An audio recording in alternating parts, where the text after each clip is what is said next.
The Little Mermaid is one of Disney's most iconic and successful films to date. Released in 1991, it booted Disney out of its dark age and into the studio's Renaissance era. After all, we remember the wonderful song, Under the Sea. But one of the things that lurks under the sea is evil. As well as good. And today, we're going to dive into this underwater world full of merpeople and magical creatures and find out who they really are. Which of Atlantica's creatures are good? Which are bad? And who is the most evil? I'm Teresa with WickedBinge, and this is Good to Evil, The Little Mermaid.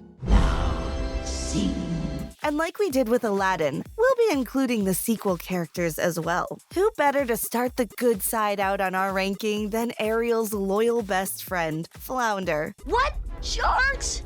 Ariel? First things first, although his name would imply otherwise, he's not a flounder, but a tropical fish. Regardless of being a small creature, Flounder regularly embarks on Ariel's adventures. Danger lurking around every corner. Which shows that he is pretty remarkably brave. Part of his reasoning for joining her is to watch out for her if things go wrong. His bravery was showcased several times, especially during the final confrontation with Ursula, when he jumped into the battle to take on Flotsam and Jetsam. As Ariel's best friend, Flounder is kind of the voice of reason. Yeah, sure, it's great.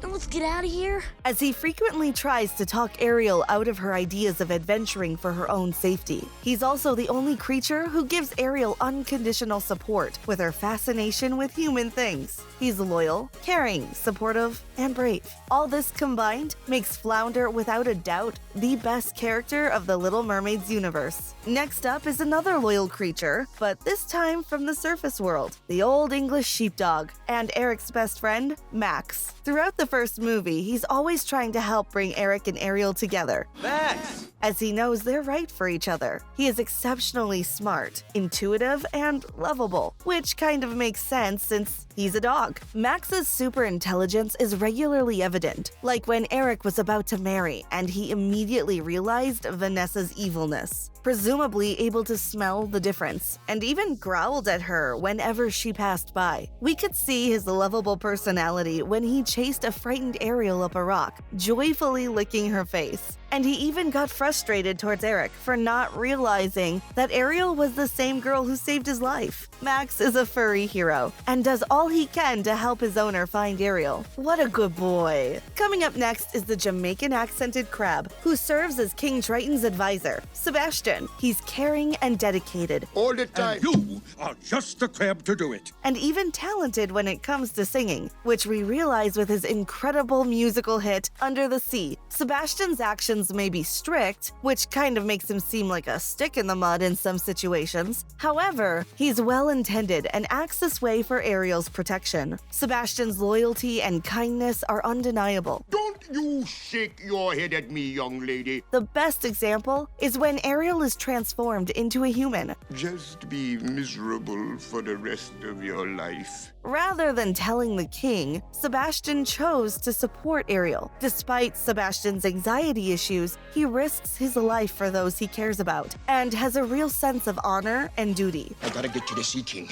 He must know about this. On the screen, he may seem strict and sometimes mean, but it is purely out of love. Coming up next is probably the first prince to be saved by a princess, and not the other way around. Prince Eric. Isn't this great?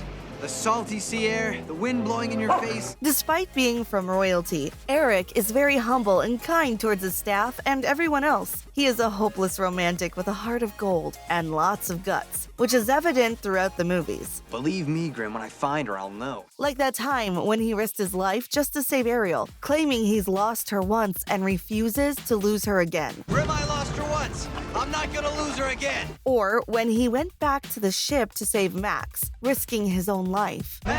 Eric's bravery is also notable when he kills Ursula, saving Ariel, as well as the entire underwater kingdom of Atlantica, and ends her reign of terror in the process. What a guy. Next is Queen Athena. Despite being mentioned quite a few times before, we only got the chance to see her in The Little Mermaid, Ariel's beginning. She was the loving and generous queen of Atlantica, beloved by her family and all the sea creatures of the kingdom. Unfortunately, she died, fueling the King Triton's hatred for humans that we all know about. He keeps a statue of her dancing with him in his courtyard as a memory of her. What's known about her is that she was very loving and brave. She saves Athena before her own death. Next up, we have the main character of The Little Mermaid 2, Ariel and Eric's daughter, Melody. She's an amazing mix between both of them, both in appearance and personality. Unfortunately, she became lonely and insecure due to her parents' suppression of her half-mermaid nature, and this caused many arguments between her and Ariel. Eventually, she realized that what she truly wanted was not to be a mermaid, but to feel like she belonged to both land and sea. After that, she gained a better perception of herself and found out that a life of honesty and self-acceptance was the true key to her happiness. Next up, we're finally at the main character of the series and everyone's favorite adventurous mermaid, Ariel. The curious explorer side of hers often leads to an array of problems. Problems that admittedly not only get herself into danger, but her friends and family as well.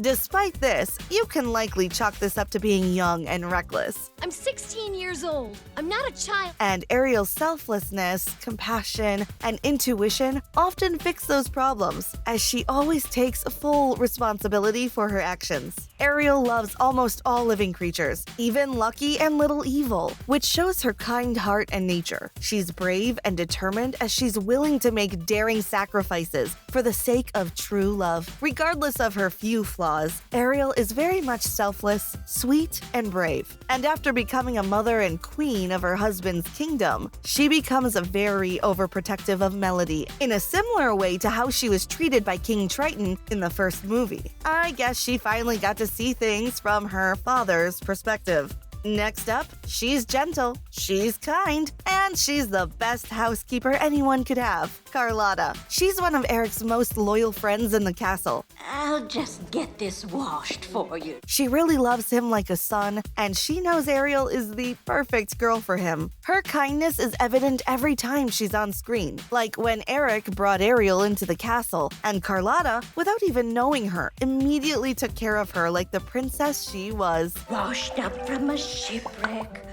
Oh, the poor thing. And do you remember when Ariel took Grimsby's pipe and blew it into his face? And both Eric and Carlotta start laughing? She claimed that it was the first time she's seen him smile in weeks, which proves how affectionate and caring she was to him, only wanting his best. Coming up next, we have Ariels Sisters, the princesses of Atlantica. Although their role was a bit more significant in the original tale, as they sold their hair to save Ariel, these princesses cannot be put aside. There are 7, including Ariel, who's the youngest. The others are Athena, Alana, Adela, Aquata, Arista, and Adrena. Although their roles remain minor throughout the series, all of them in their own way tried their best to be helpful to Ariel and the Kingdom of Atlantica. Next up is the self-proclaimed expert on humans and the most eccentric seagull you've ever seen, Scuttle. Mermaid off the port bow! Like Ariel, Scuttle also likes to collect human objects. Human stuff, huh?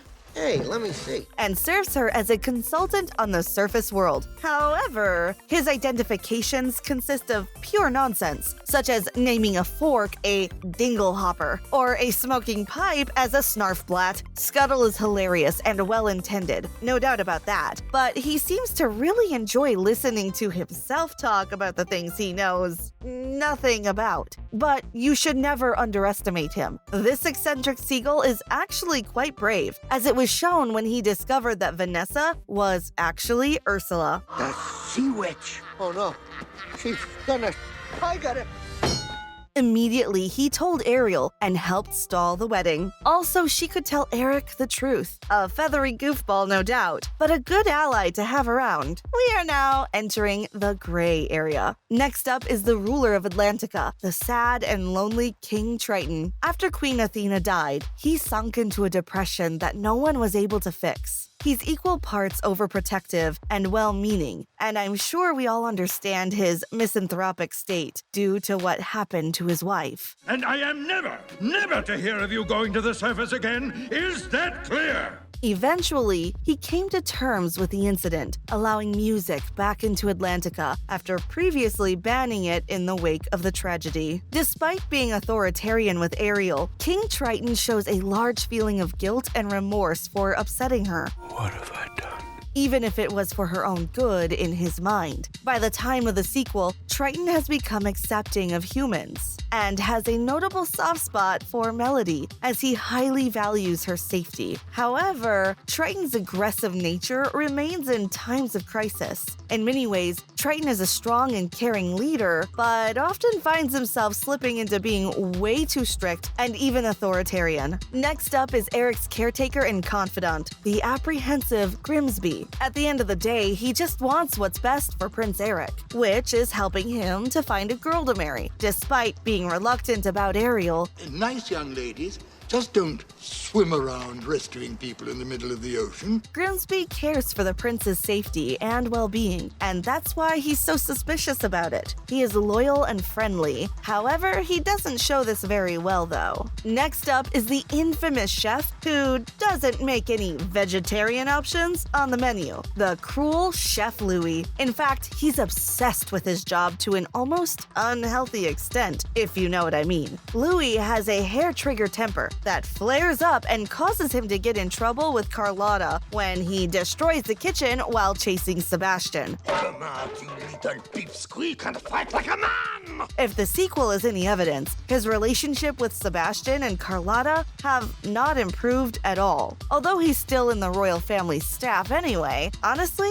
this guy is a bit hard to trust. We're now entering the danger zone. Coming up next, they are Morgana's minions and pets, Cloak and Dagger. As their name implies, these manta rays are, most of the time, caught spying and sneaking around in Morgana's benefit. Cloak and Dagger are sinister and cunning, very much like Flotsam and Jetsam were. Without them in Undertow, Morgana wouldn't be able to accomplish anything whatsoever. Coming up next is another minor antagonist, Glut. He is the one who attempted to kill Ariel and Flounder,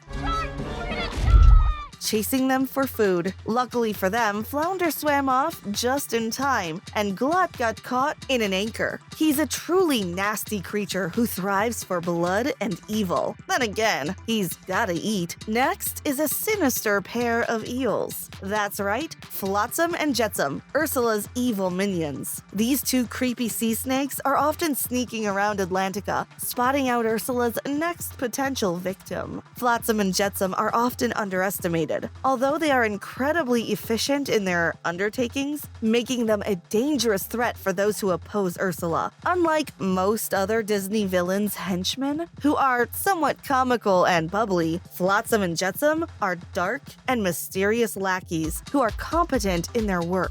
Suit yourself.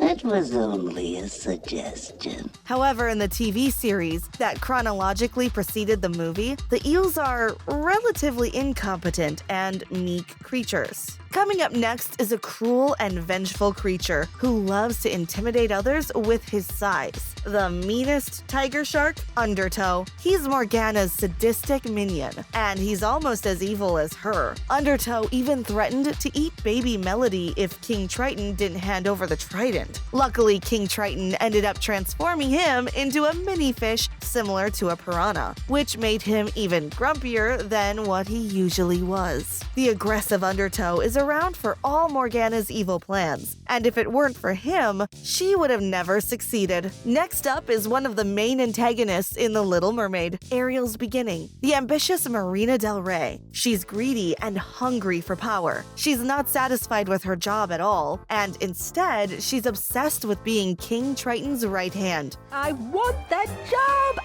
I deserve that job. Which we all know is Sebastian's position. However, Sebastian's constant berating and degrading don't justify her actions at all. Who is that? I don't know, but she scares me. Marina's only goal is to get a promotion, and she's completely determined to do anything necessary to get what she wants. I'm a self-starter, Your Majesty. She's calculative and ruthless. Swim, new please. However, when compared to her predecessors, Marina is only a villain in the loosest sense of the word. Surprise! Unlike Ursula and Morgana, she doesn't want the whole kingdom for herself, which doesn't mean she isn't cruel and sadistic, but she's not quite as insane as the sea witches are. We've reached the top 3 most evil. With the bronze medal for badness, we have Evil Manta. For most of the series, Evil Manta lived up to his name as absolute pure evil. He's mostly known for his use of spreading discord amongst others, either by hypnosis or telepathy, which makes him an incredibly dangerous villain. Either way, he can easily persuade others into doing what he wants. So much so that he easily manipulated Ariel to release him from his prison in his debut. Evil Manta also wants the Trident and the throne of Atlantica, and tries to get his son, Little Evil, to follow his footsteps. But Little Evil, ironically, has no true evil to his personality and becomes friends with Ariel. In second place is the main antagonist in The Little Mermaid 2, Return to the Sea, and Ursula's sister, Morgana. Despite her massive inferiority complex towards Ursula, she is deceitful, powerful, and ruthless. And to prove her superiority, she wants all that her sister couldn't have. Luckily, she's not as good as her sister at using potions, as it was shown when she tried to turn Undertow back into a huge shark, and failed miserably. However, she shares a few similarities with Ursula, such as being a cannibal, as it was shown during the scene where she welcomed Melody into her lair and offered her a plate of dead sea animals of her own species. That's really messed up. According to the general opinion, she is much less interesting than her sister Ursula, but never misjudge Morgana. She can be even more cunning than her sister, and we saw it when she easily manipulated Melody into stealing the Trident for her. Fun fact, Morgana is so far the only Disney movie villain to be the sibling of another villain. But let's move on to her sister. One of the most popular and influential of all Disney villains, and the winner of the Gold Medal of Evil, we have the half-person, half-octopus, Ursula. Inspired after theatrical personalities, Ursula's fervent confidence and flamboyance have made her the most famous and fearful sea witch of the whole Atlantica's kingdom. Ursula usually strikes deals with unfortunate merpeople to achieve her own ambitions. Life's full of tough choices, isn't it? By nature, she is very dark in tone, with a wicked sense of humor, and can easily manipulate others into accepting her terrible offers. Ursula simply enjoys causing havoc to the innocent. I'll see him wriggle like a worm on a hook. Having no sense of true morality or remorse for those she torments, like when she disguised herself in Vanessa's body to ruin Ariel's happiness. Even worse than that is the fact she's a cannibal, as she was seen eating some sort of tiny living sea creature. But beyond that, Ursula is just a power-hungry psychopath that is willing to kill, harm, or enslave anyone who gets in her way. Despite Ursula's intelligent traits, she is extremely arrogant as she underestimates her opponents, which eventually led to her painful yet deserved death at the hands of Eric. Her death is by far one of the most brutal and destructive ones in the animated Disney movies, with her being impaled and electrocuted on screen.